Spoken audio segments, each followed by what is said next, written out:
Hello, everybody. Scott Golden here with the Golden Opportunities Coaching YouTube channel and the Pro Wrestling Logic YouTube channel. This is, of course, Pro Wrestling Logic with the WCW Saturday Night Edition for the 11th of August, 1990. Shorter version. This is only an hour and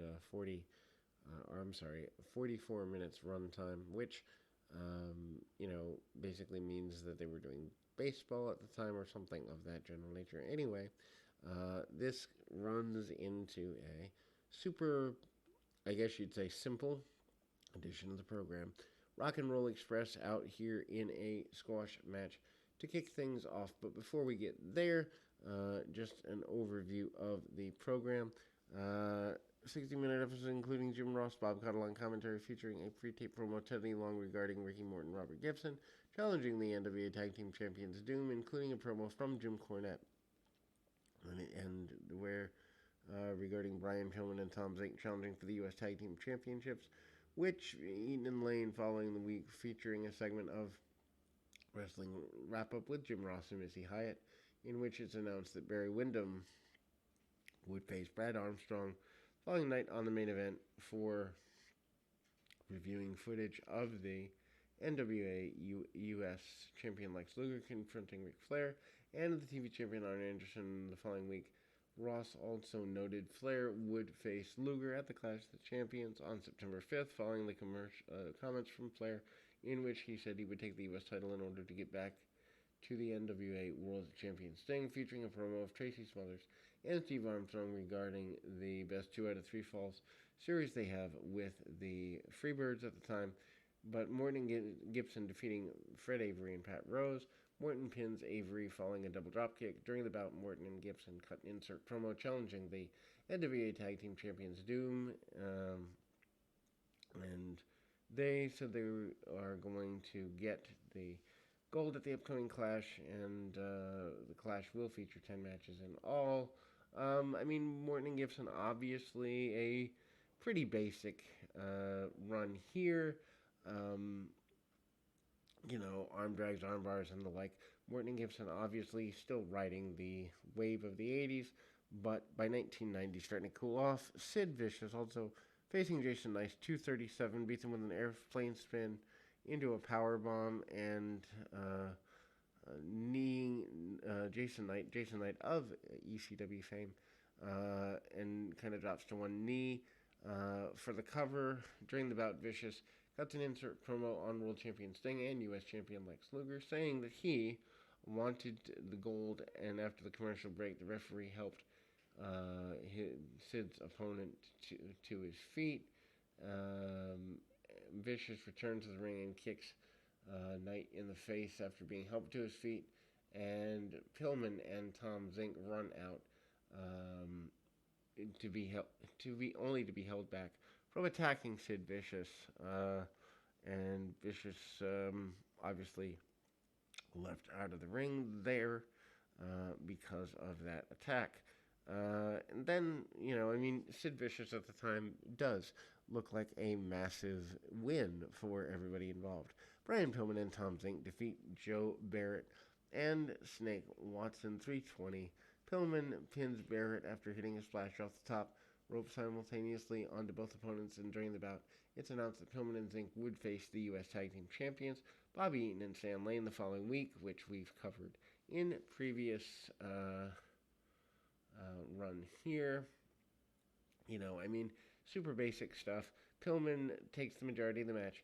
Zink and Pillman both hit picture-perfect drop kicks to get things going in their general direction here, and ultimately leading in a good direction. U.S. Tag Team Championships, we see best 2 out of 3 falls, 2 out of 3 match series. Michael Hayes and Jimmy Garvin defeating Tracy Smothers and Steve Armstrong. 12:06 when Hayes pins Smothers after Garvin drops him with a DDT behind the referee's back, and ultimately, it's a very basic match, but at the same time worth going out of your way to see because they get so much out of it. It's a good run, and again, in a 44-minute program, the nature of something like 12 minutes, a quarter of the show, the trophy is kind of a big deal. Garvin and Hayes may not be the best version of the Freebirds, or may not be everyone's favorite version of the Freebirds, but for sure, things continue going in a positive direction if we look at it that way.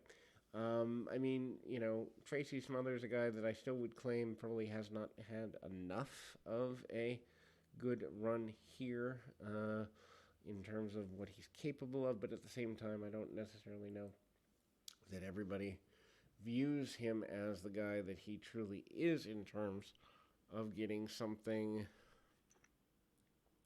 more meaningful out of it. And Michael Hayes, with the face paint thing, I don't really understand the value of it, but he does manage to get some degree of good run, positive run out of it, and kind of manages to get something deeper. Missed crossbody from Steve Armstrong along the way, and managing to get things going in that direction.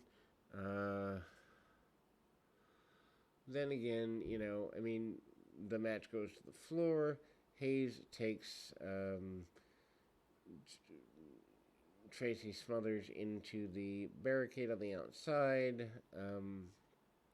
Hayes obviously is so much better than a lot of people give him credit for.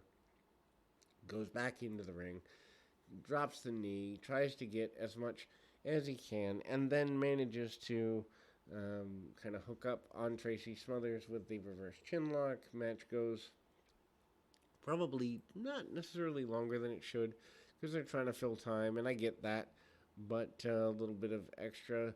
The roll up by Tracy Smothers, managing to get the DDT, and the Freebirds get a quick and, albeit kind of cheating, decisive victory here. Arn Anderson against Lou Perez, TV title. Anderson, obviously, that's his belt, as he has said on his own podcast. He kind of took pride in making the TV championship mean something. Arn Anderson, phenomenal. Still a member of the Horsemen here in 1990, but obviously Horsemen fading out over what they had been in the previous years, and Anderson doing a lot of stalling, a lot of pandering, great psychology, worth going out of your way to see. Lou Perez, certainly a guy who has a good look, has a good physique, and stays on Anderson for several minutes here, cranks on the arm, and I gotta grab my phone, but we'll be back in 2 shakes of a lamb's tail to finish this up. And ultimately, Anderson does get the victory. We'll just move it there after the Spinebuster. Until next time, keep your feet on the ground, your mind on the moment.